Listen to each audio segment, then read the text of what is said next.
The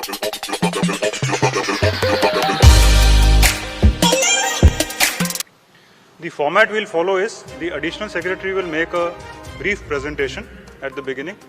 This will be followed by certain statements from each of the three services on certain issues, especially concerning the recruitment process, followed by which I will open the floor for questions. The whole press conference will be between 35 to 40 minutes.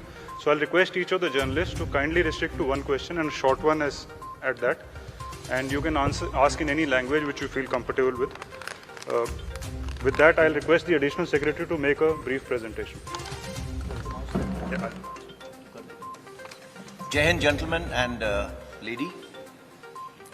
सबसे पहले मैं आपको एक छोटी सी तरीके से आपको विस्तार में बताऊंगा कि ये अग्निपथ स्कीम कब, क्यों, कैसे, आज किस स्टेज के ऊपर पहुंची है।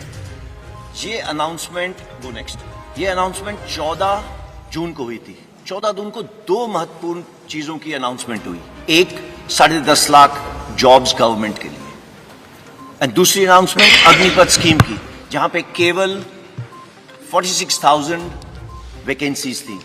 बट किसी वजह से ये पूरी दौड़ 14 तारीख से इन 46,000 वैकेंसीज की तरफ चली गई, और उसमें आप लोगों का योगदान काफी है।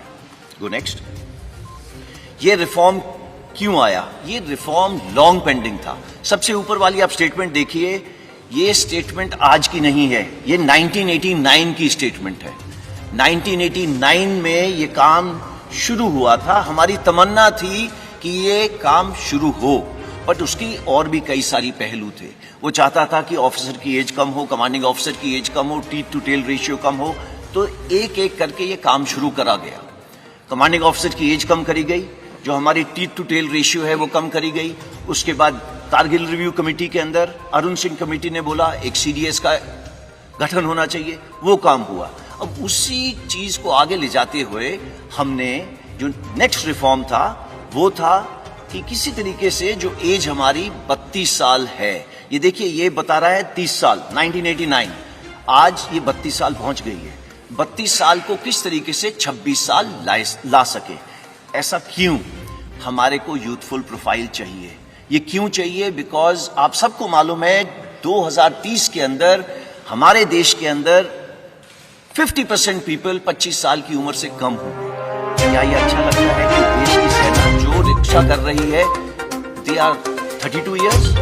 ये हमारा सिर्फ एक ही मुद्दा है कि हम किसी तरीके से यंग हो जाए। इसको स्टडी करा गया पिछले 2 साल, एंड ये सीरियस वर्क। पहले तीनों चीफ जनरल रावत मिल के एंड कई लोगों से इसके बारे में डिस्कशन करी कि क्या क्या तरीके हैं, इसकी परसेंटेजेस कैसे करें। उसके अलावा हमने स्टडी करी बाहर के देशों की स्टडी।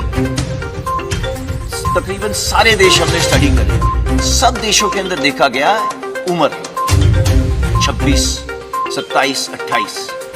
नंबर 2, भर्ती होने के तरीके कितने किस्म के हैं? कम से कम 3 से 4 तरीके हैं भर्ती होने के लिए।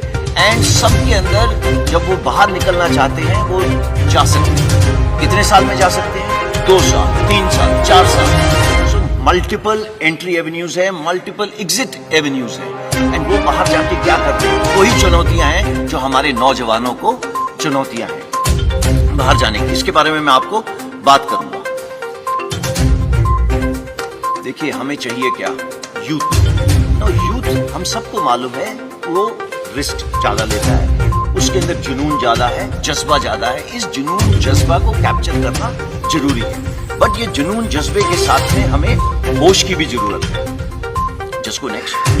नाउ देखिए आज जो करंट सिपाही से जो उसके ऊपर होदेदार है, आप सिपाही का जो है वो आप उसको जोश का कंपोनेंट मानिए, और जो 1.28 का कंपोनेंट है एनसीओ से ऊपर, मतलब नायक, हवलदार, नायब सूबेदार, हमारे जैसे होदेदार, वो सब मिला के 1.28 है। हम चाहते थे कि ये यूथफुल प्रोफाइल आने से जो जोश और होश का कंपोनेंट है ये तकरीबन बराबर हो जाए। एंड इससे होगा क्या? Ideal mix youthfulness and experience का। अगेन गोइंग बैक, जोश और होश का एक्सपीरियंस तकरीबन बराबर हो जाए। नेक्स्ट। आज देश के अंदर आपको मालूम है कि फौज की कितनी रिटायरमेंट्स है, ये आप सबको मालूम है।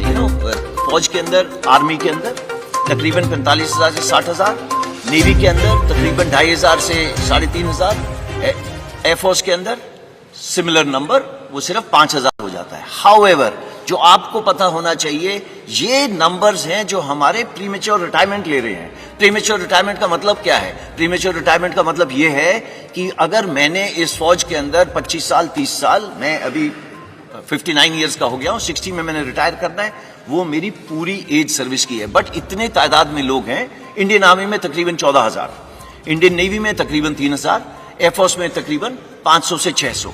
ये लोग आज भी बाहर जा रहे हैं। इनकी उम्र क्या है? 35, 36, 38 ऐसी उम्र है।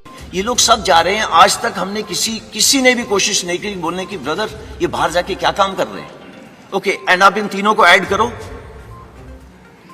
ये 15,000, 16,000 तो वैसे ही बन गए। जब हम लोग बात कर रहे हैं 40-46 हजार की 4.5 साल के बाद, तो आप इसको थोड़ा सा अपने दिमाग में रखना, इसके बारे में दोबारा चर्चा करेंगे। Go next. See coming, before मैं पे एंड अलाउंसेस पे आता हूं, उससे पहले मैं बात करता हूं ट्रेनिंग की। सी, आज का युवक हमारे से अच्छा है। हमारे से पहले वाला युवक, करेक्शन, हमारे से भूतपूर्व सैनिक हमसे खराब नहीं थे, बट हमारी खुराक ज्यादा अच्छी है, उनकी खुराक हमारे से कम थी। आगे आने वाला जो युवक है, उसकी खुराक भी अच्छी है, उसकी पढ़ाई भी अच्छी है, वो एक टेक्नोलॉजी के साथ अडेप्ट है, वो पैदा हुआ है मोबाइल फोन के साथ, उसको पता है मोबाइल फोन का क्या है। और तो वो कल को जो ड्रोन वॉरफेयर हो, जो आप आज देख रहे हैं टीवी के ऊपर, एक टैंक चल रहा है, टैंक को टैंक नहीं लड़ रहा, टैंक को एक ड्रोन लड़ रहा है। तो आगे आने वाली जो लड़ाई है वो अलग किस्म की होगी, टेक्नोलॉजिकली सैवी होगी। अगर वो टेक्नोलॉजिकली सैवी होगी तो उसके लिए अलग किस्म के लोग चाहिए। और वो कौन सा किस्म है? हमारा यूथ, भारत का नौजवान। ये भारत का नौजवान क्योंकि टेक्नोलॉजी के अडेप्ट है, वो पैदा हुआ है एक ये मोबाइल के साथ खेलता हुआ, कंप्यूटर के साथ खेलता हुआ, और वो आता कहां से है? गांव से। हमारी इनटेक 70% विलेज से। नाउ अगर हमारी विलेज से 70% इनटेक है, तो हमारे को जो सॉल्यूशंस बनानी है उनको मद्देनजर रख के बनानी है, ना कि जो अर्बन एरिया के लोग हैं। सो अगर इन 70% को देखा जाए तो वो कहां से आ रहे हैं? गांव से। उसके पास है क्या वहां पे? खेत या कोई छोटा मोटा व्यवसाय। वो उसकी क्लास या उम्र कितनी होगी? वो पढ़ा होगा तकरीबन 17.5 साल की उम्र होगी और पढ़ा होगा 10वीं साल। मेजर इनटेक, ये जो 70% बोल रहा हूं, ये सारी इनटेक हमारी उस किस्म की है जो सोल्जर आपके लिए जाके आगे देश की रक्षा करता है, ये वो सोल्जर है जो 10वीं क्लास पास है। 12वीं क्लास के हम ले सकते थे, बट सी हमारा काम थोड़ा जोखिम का है। एंड आप देखते हैं जब भी युद्ध हुए हैं कितनी, चाहे ऑप पवन हो, उसके बाद ऑप पराक्रम हो, चाहे कारगिल वॉर हो, चाहे गलवान हो, आपकी भी आंखें भर जाती होंगी और आपका दिल पिघल जाता होगा जब आप देखते हैं बॉडीज नीचे आते हुए। तो ये काम थोड़ा अलग किस्म का है। तो आप इस काम को मद्देनजर रखते हुए हमने देखा कि इसकी उम्र 17.5 एक एंड पे, दूसरे एंड पे 21। इसमें कोई तब्दीली नहीं है। ये पहले भी वही थी और आज भी वही है। तो इन दोनों में कोई तब्दीली नहीं है। उसके अलावा हमने पिछले सालों में क्या करा है? अपना फ्लैब कट करा है। फ्लैब का मतलब, देखो टीथ टू टेल रेशियो की बात होती है, टेल कम करी है और कम होगी आगे आने वाले टाइम में। दूसरी, जॉइंटनेस बढ़ी है। कुछ सालों पहले आईडीएस हेडक्वार्टर नहीं होता था, वो बना है। तो इस तरीके की जो बीच बीच में चेंजेस हैं वो सब करी जा रही हैं। उसके अलावा नेक्स्ट चीज ये है कि अगले 4 से 5 साल में हमारी इनटेक 50,000 से 60,000 होगी। इसको ब्लैंक कर दें, 50,000 से 60,000 होगी। ओके, 50,000 60,000 के बाद क्या होगा? ये इनटेक 90,000 से लेके 1.25 लाख होगी। So it is not 46,000। ये हमने क्यों करा है? इसलिए करा है स्टार्ट स्मॉल, स्टार्ट मीडियम। क्यों? सो दैट हमें भी इस स्कीम को चलाने के बाद सीखने को मिले कि इसमें दिक्कतें क्या है। हमें इंफ्रास्ट्रक्चर जो है ट्रेनिंग के लिए उसको बढ़ाना पड़ेगा।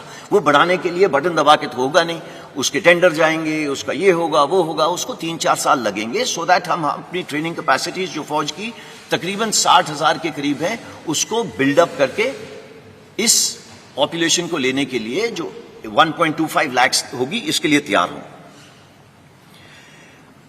Now why 4 years? जो